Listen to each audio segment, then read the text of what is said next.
take her initial summary. What are your thoughts? It was, the family was appreciative to, learn a little bit about what happened because there have been so few answers to this point, but Dr. Ortiz was not there. So what we know is that it was a homicide, which we knew, that he was shot in his torso walking in his home, which we knew. His grandmother called 911 and said that her grandson had been shot in the back. And so that was confirmed for us that, he was shot walking into his home. And so, at least somebody locally here, some authority has given us some answers, but still so many questions remain. And Jason Meade needs to answer those questions immediately because, Casey was executed in his own home. We've been lied to from the start about what happened. We're told that shortly after he exited his vehicle, at that point, the deputy, Jason Meade, confronted him and things went badly. And that's all we were told. That Marshall said that, he believed that it would be justified. And that's it.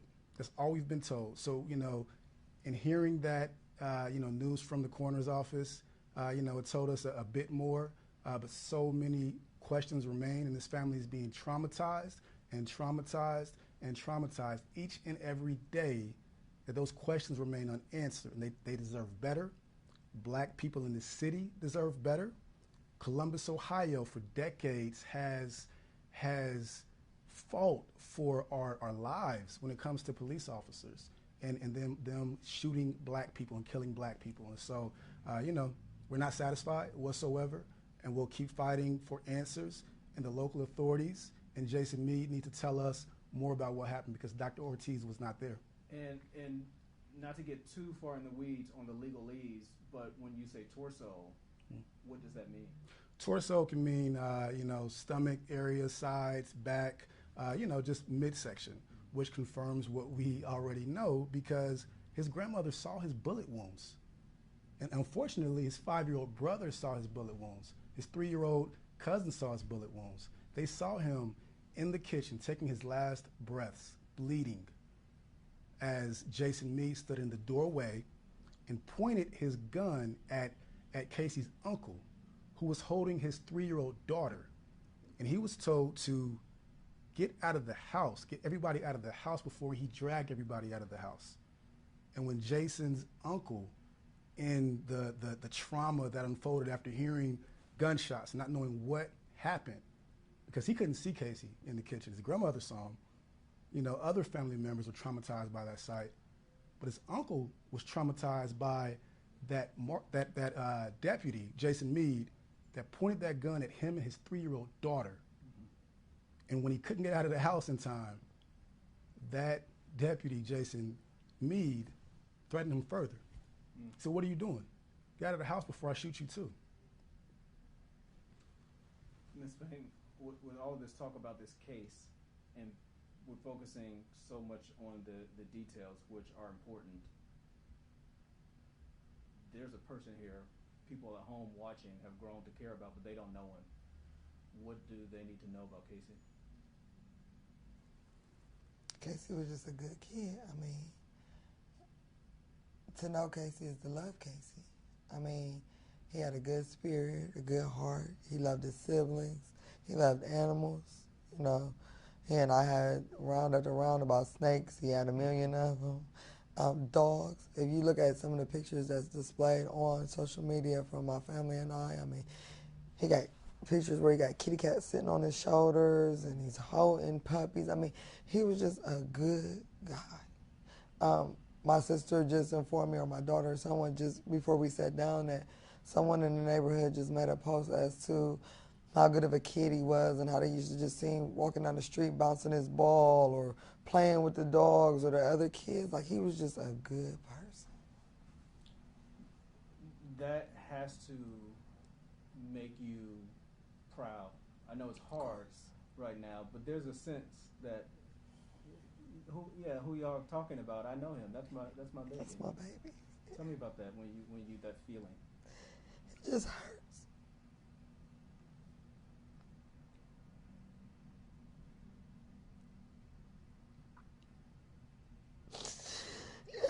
because we're never going to have that again. Like, we're never going to see his funny side or get to watch him dance with his siblings because he loved to dance or make videos.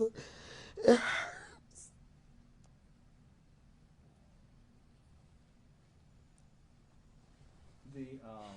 I know there's a reason in doing these. You want to take a moment? No, fine. There's a reason in doing these interviews, and I know I want to humanize him, but when Sean said we have another interview, I want you to sit down with Kerry. Why? Why say yes? Because I have to. Because the coward that took my son's life took his voice. And my son needs a voice. I have to be his voice. He has to be her. He was murdered in cold blood by a man that I view as a coward, personally. He killed my son in cold blood, execution style, as my son was walking into his home. He left my son's body on the floor with Subway sandwiches next to it, his face mask next to it, and for his whole family to see. And he has not once said why. Not once. To me, I don't care. I saw a quote where you said the only threat my son was he was a black man. Tell me more about that. He was a black man. He was a black man in the path of a racist, quote unquote, so-called deputy, who became a target. His only thing was he's a black man. And I don't know the facts of the case. Unfortunately, we weren't there. We don't know. Jason Meade is the only person that was there with Casey at the time of the shooting, so only he can tell us what happened, why he did what we did. But as the world can see, he's hiding because he's a coward. But if my son did have a gun, he's licensed to carry. There's no way my son waved a gun, which they already recanted that, so I don't even have to touch that.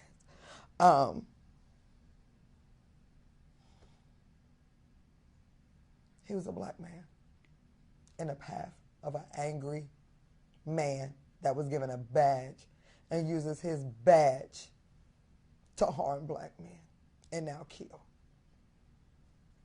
Sean, you and I just had an interview, and we just talked about, and while there's a difference here in the fact that we're talking about Columbus and what Columbus voters voted for with issue 2, we just had this conversation last week about needing more transparency. Is that something you feel even more stronger about now? You know, I can't say that I feel stronger about it because it's not possible for me to feel stronger about it. You know, we have individuals that are given the power to take away a life. And for some reason, black people are disproportionately killed by those people with those guns. And so, you know, I was never lukewarm about the need for accountability, because without that accountability, we'll keep dying. We'll keep being killed no matter what we do. We hear different circumstances, always different facts, right? What remains the same?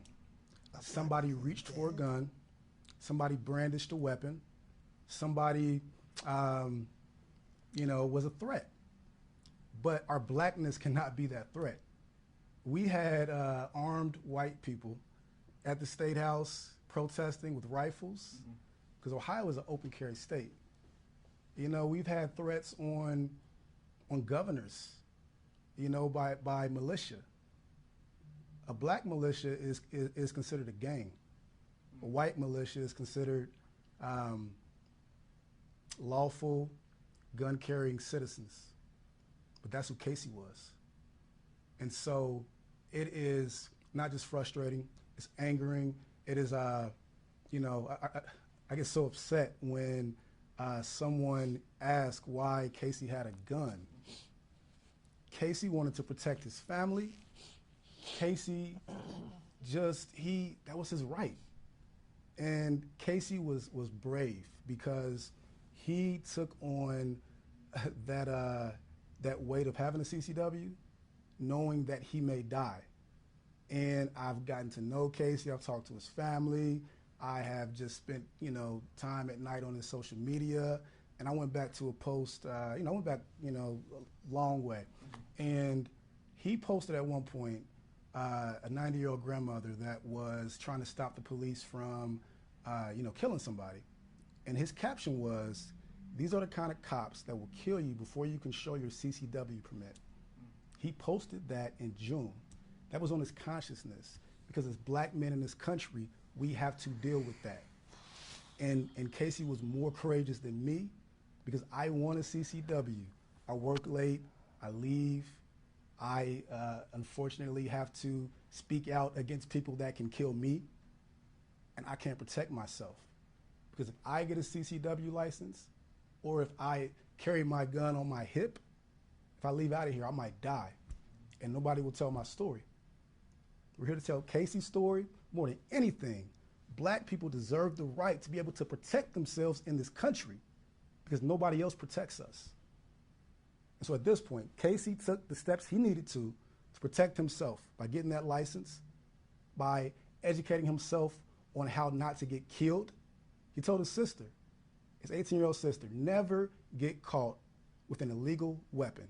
Always be lawful. Take those steps. He told his 39-year-old aunt to get her CCW, to make sure that if you want to protect yourself, do it the right way. Mom, am I correct that he wanted to be an instructor?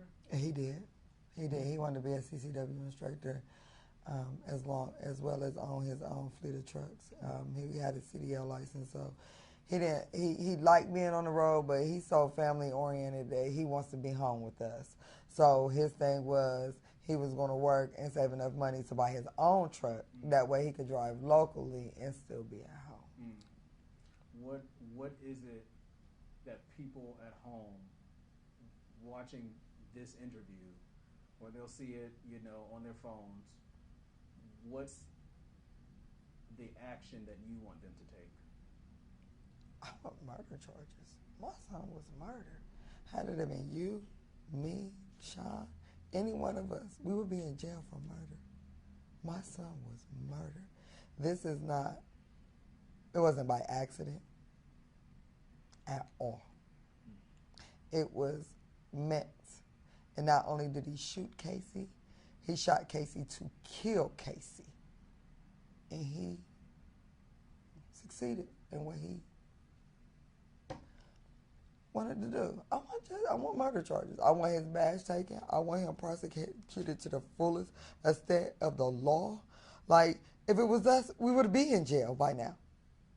But because it's an officer, I have to wait months upon months and weeks for my son's death to be avenged, because it has to be thorough investigations. And then you have the police department that want to back their officer, and they made that clear from the beginning when they said my son's shooting or murder was justified just minutes after he was murdered. Before an investigation had ever been done. So we know that the Columbus Police Department and whoever else is in charge of investigating the crime, I can't trust them, because they started off trying to protect their officer. They're coward. That's what they did. So, I just got a lot of mixed emotions. I just want justice. I want murder charges. I want that man in jail. He shouldn't be, I can't hug my son ever again. Even if he goes to jail for life, he will have the opportunity to still hug his kids. I want to wrap up in just a second, because I don't want to keep dragging you to this. What's the feeling or emotions that even when the case was presented to the BCI, that the BCI said, well, just a moment, we can't take this case? Yeah. The BCI should have been here from the beginning, and they made that clear in their statement. They can't take over an investigation once you've collected the scene. What did you miss? Where were things at? And was there any intentional, cover-up at that point? And so their statement made sense, and it's frustrating that that didn't happen from the beginning. And what I can tell you is that the Columbus Police, like, this investigation is being led by people who believe that officers act correctly almost all of the time, if not all the time. And that's not just a belief. That is testimony from them, you know. They believe that. They don't believe that an officer can do wrong. And we saw that when the marshal said, I believe this will be justified. So how can you collect a scene that you already think, you know, that the suspect is Casey? And I guarantee you, when we see that police report, the suspect listed will be Casey. Why is Casey the suspect? He was in his own home, lawfully carrying a weapon. Why is he the suspect? So, you know, this investigation, it can't be like other investigations. We can't wait. You know, there's nothing to investigate. There's one person that saw it, Jason Meade. Tell us what happened. You have the evidence, get his statement, release it, let us know, let this family know.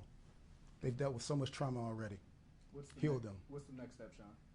The next step is to continue to push, you know, for, you know, justice for Casey.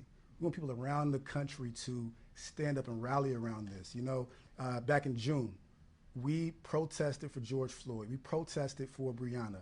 We protested for all Black Americans because we're all fed up, right? Columbus protested because it happened in, you know, somewhere else, but we knew it could happen to us.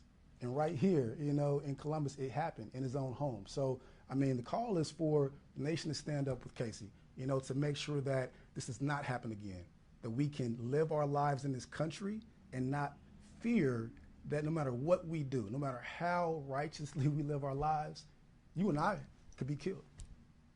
You and I. Are you hiring a private medical examiner to review this and get your own autopsy? Yeah, you know, we'll be taking all the necessary steps to ensure that we can get answers. We can get answers faster than, you know, a months-long investigation. So, I mean, there's several steps we're taking. Unfortunately, we don't have the same resources as local law enforcement, but, you know, we have to make sure that we have answers for, you know, the family that has dealt with that trauma and that, you know, continues to be terrorized by statements like Casey is a suspect and Casey waved the gun and Casey's death was justified with no investigation. I think you covered it all, but did you have any other final notes that you wanted to make sure? You know, just Casey, you know, Tamala is she gave birth to Casey at 16, and so did my mom. And my mom is, you know, we've been in contact, and she's just like, you know, give her my condolences. And I know she's suffering because, you know, Casey was her baby, and I'm my mother's baby, you know. And I've had a chance to live my life, and Casey did not. That's a mother's fear, you know.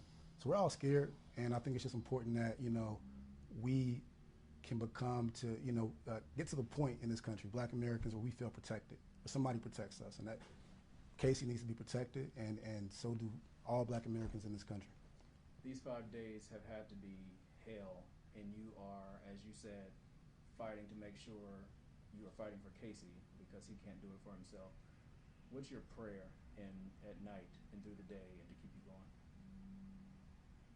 I just ask God for strength. I just need strength. I gotta focus on the justice piece. And that's where my head is. I can't focus on the loss of my son. I refuse to focus on planning a funeral right now. I can't even wrap my head around it. I can't touch it. I can't.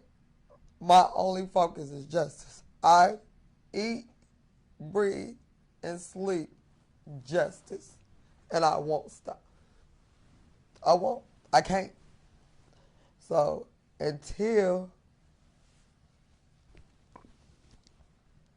they put that man behind bars for what he did to my son, I won't sleep. Did you have anything else that you wanted to make sure? I just want his name out there. I just need everybody to stand up for him.